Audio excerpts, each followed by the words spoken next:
नमस्कार बच्चों, आइए हम अगले क्वेश्चन में चलते हैं। और ये यहाँ पर मैं एक थ्योरम ले रहा हूँ बच्चों, आप इसको देख सकते हैं। बड़ी ही इम्पोर्टेंट थ्योरम है, मिड पॉइंट थ्योरम के इसको ज़्यादातर जानते हैं। और मैं हरी सर आप सभी बच्चों का चलो कदम बढ़ाई चैनल पर स्वागत करता हूँ। ठीक है बच्चों, अब आइए मैं इस थ्योरम के बारे में थोड़ा सा एक्सप्लेन करता हूँ। देखिए यहाँ पर लिखा, prove that the line segment joining the mid point of any two side. ये बच्चों ये लाइन सेगमेंट है जो ज्वाइन कर रही है ए बी को डी पर और ए सी को ई पर, मिड पॉइंट को ज्वाइन कर रही है। और हमें प्रूव करना कि ये डी ई जो है ये बी सी के पैरेलल है और डी ई बी सी के हाफ के इक्वल है। ये लिखा ही जो है is parallel to third side and equal to half of it, और इसके हाफ के इक्वल आती है। तो बच्चों देखिए, इसको प्रूव करने के लिए मैं आपको थोड़ा सा एक्सप्लेन कर देता हूँ। सबसे पहले देखिए, इसको हमने कंस्ट्रक्शन करनी होगी। मैंने हालांकि पहले से कंस्ट्रक्शन की हुई है कि D E produce to F such that D E equal E F and join F C. आपको इस प्रकार करना होगा, ठीक है बच्चों। और फिर हम देख रहे हैं दो ट्रायंगल हमारे बनते हैं, डी ए डी ई और सी ई एफ। ये दोनों ट्रायंगल हमारे बन रहे हैं और इन दोनों ट्रायंगल्स को हम सबसे पहले कॉन्ग्रुएंट प्रूव करेंगे, तभी हम इसको प्रूव कर पाएंगे। ठीक है बच्चों, आइए मैं इसको करना शुरू कर देता हूँ। सबसे पहले बच्चों जो इसमें गिवन है वो मैं लिख लेता हूँ, गिवन। ठीक है बच्चों, गिवन में क्या है कि A B C is a triangle and D is a midpoint of AB and E is a midpoint of AC। ठीक है बच्चों, ये गिवन है। अच्छा, जो हमें प्रूव करना है वो भी मैं लिख लेता हूँ। प्रूव हमें क्या करना होगा, प्रूव करना है कि D E parallel B C and D E equal half B C. ठीक है, ये हमें प्रूव करना पड़ेगा। तो सबसे पहले बच्चों मैं कंस्ट्रक्शन कर लेता हूँ। देखिए जैसा कि मैंने कहा था, कंस्ट्रक्शन करेंगे, कंस्ट्रक्शन। ठीक है बच्चों, produce line segment D E to F. D E जो लाइन सेगमेंट है इसको एफ तक प्रोड्यूस किया, सच दैट यहाँ पर मैं लिख देता हूँ D E equal E F. ठीक है बच्चों, ये इक्वेशन में 1 भी मान लेता हूँ। ठीक है, हमने इस प्रकार इसको प्रोड्यूस किया है। अच्छा, ज्वाइन एफ सी को हम क्या कर देंगे, ज्वाइन कर देंगे। ठीक है बच्चों, आइए इसको हम शुरू करना शुरू कर देते हैं। देखिए बच्चों, जब हम इसको शुरू करते हैं तो हमारे पास 2 ट्रायंगल आ गए, triangle A D E and C E F. हम इनको लेंगे, इन triangles A D E and triangle C E F. अब इस दोनों ट्रायंगल में देखिए बच्चों क्या है, इसका तो ए ई इक्वल होगा ई सी। अब ये इक्वल क्यों है, क्योंकि मिड पॉइंट गिवन है। लिख देता हूँ फिर भी मैं, E is a mid point of A C. ठीक है बच्चों, ये मिड पॉइंट है। अच्छा, और एक चीज़ को आप ध्यान देंगे, फिगर में आप देख सकते हैं, जब भी 2 लाइन सेगमेंट ऐसे इंटरसेक्ट करते हैं तो उनके द्वारा जो ये एंगल प्रोड्यूस होते हैं इन्हें कहते हैं वर्टिकली अपोजिट एंगल। ये हमेशा क्या होते हैं, इक्वल होते हैं। इसको मैं 1 और 2 नाम दे सकता हूँ। ठीक है बच्चों, यहाँ पर लिख सकता हूँ एंगल 1 इक्वल एंगल 2 के। यहाँ पर लिख देते हैं वर्टिकली अपोजिट एंगल्स।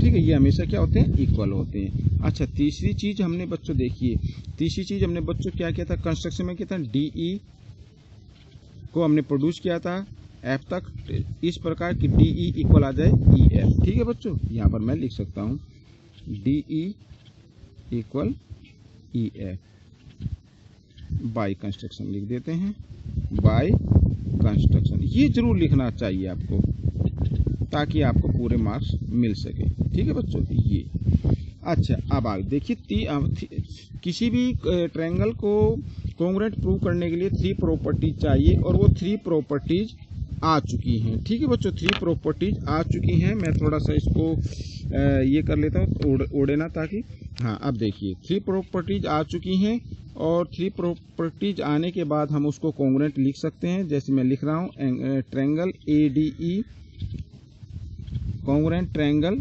CEF, और कंडीशन भी लिख देंगे किस कंडीशन पे, ये साइड है, ये एंगल है, ये साइड है, साइड एंगल साइड। ठीक है बच्चों। अच्छा, इसके बाद देखिए जब ये कॉन्ग्रुएंट प्रूव हो चुके हैं तो इसका मतलब जो इसके कोरस्पॉन्डिंग पार्ट बचते हैं वो भी क्या होंगे, इक्वल होंगे। जैसे इसका पास AD इक्वल होगा CF के। ठीक है बच्चों, मैं लिख देता हूँ AD इक्वल CF, और साथ ही देखिए बच्चों ये एंगल इसका नाम ADE ले सकते हैं और इस एंगल का नाम CFE ले सकते हैं। ये भी क्या होगा, इक्वल होगा। Angle ADE equal angle CFE। ये एंगल हमने इसलिए लिए बच्चों क्योंकि इनकी जरूरत पड़ने वाली है। ठीक है, जिस एंगल की जरूरत पड़े उसी को हमें लेना है। अब इसको लेना है। अब अच्छा आगे देखिए नाउ। ठीक है, आप देखिए ये इसको मैं मान लेता हूँ सेकंड इक्वेशन, इसको मान लेते हैं थर्ड इक्वेशन। ठीक है, ये जरूरत पड़ेगी नाउ। अच्छा, D is a mid point, D is a mid point of AB। ठीक है, AB का मिड पॉइंट है तो उसका मतलब क्या होगा कि AD इक्वल BD। ठीक है, अच्छा, और फ्रॉम 1 से हम देख सकते हैं, फ्रॉम सेकंड से हम देख रहे हैं, यहाँ पर आप देख सकते हैं AD के इक्वल आ गया। ठीक है ना, तो CF BD के इक्वल आएगा, तो मैं लिख सकता हूँ BD इक्वल CF। ठीक है, इसको मैं मान लेता हूँ फोर्थ इक्वेशन। ठीक है बच्चों, आइए अब हम आगे क्या करेंगे, देखिए अब इसमें जो एक ये लाइन है, ठीक है, इसको मैं लिख रहा हूँ DF। ठीक है, DF देखिए, DF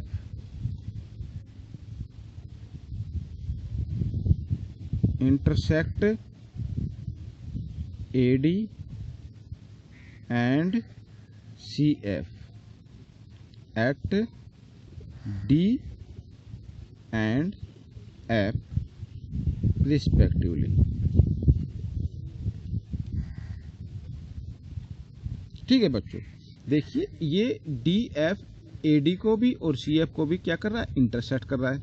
और किस प्रकार इंटरसेक्ट कर रहा है, देखिए कि इसके जो ये एंगल हैं, ये एंगल इक्वल आ रहे हैं। ठीक है, मैं लिख देता हूं यहां पर angle ADE equal angle CFE। यहां पर देख सकते हैं फ्रॉम थर्ड। ठीक है, फ्रॉम थर्ड से दोनों एंगल इक्वल आ रहे हैं, तो इसका मतलब क्या हुआ, ये एंगल क्या हो गई, अल्टरनेट एंगल बन जा रहे हैं। ठीक है, यहां पर लिख देता हूं मैं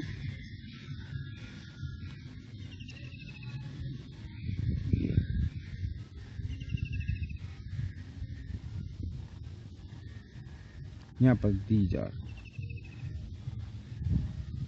दीज आर अल्टरनेट एंगल्स। ठीक है, ये क्या है, अल्टरनेट एंगल्स हैं।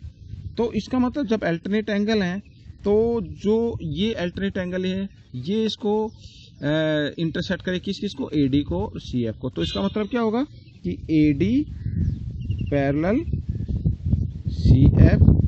ठीक है बच्चों, ये होगा, समझ में आ गया। अच्छा, दूसरी चीज देखिए, इसमें AD किसके इक्वल है, AD किसके इक्वल है, अगर हम देखें फ्रॉम फोर्थ से, यहां पर देख सकते हैं फ्रॉम फोर्थ से, तो AD किसके इक्वल आ रही है, BD के। ये ना AD इक्वल है किसके, BD के।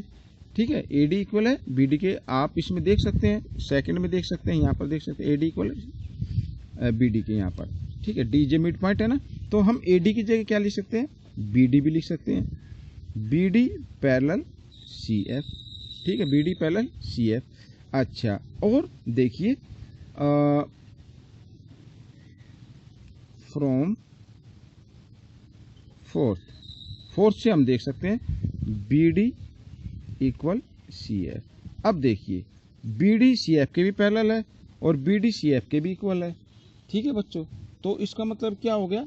इसका मतलब ये हो गया कि इनसे जो भी फिगर बनेगी वो क्या बनेगी? पैरेललोग्राम बनेगी।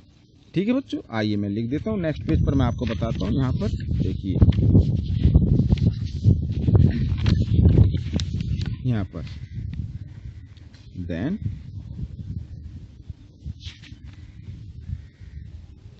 DBCF is a parallelogram.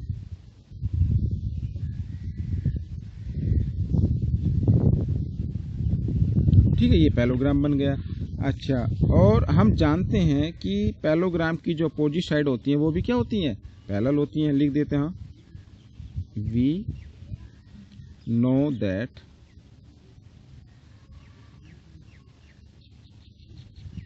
opposite sides of parallelogram are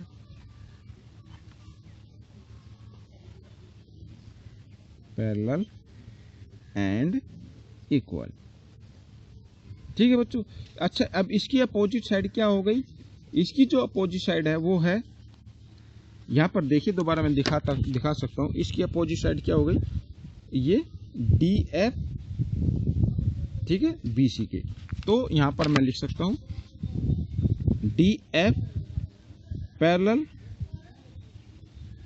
BC and DF equal BC के। ठीक है बच्चों, ये अब देखिए, अब E उसी पॉइंट पर स्थित है।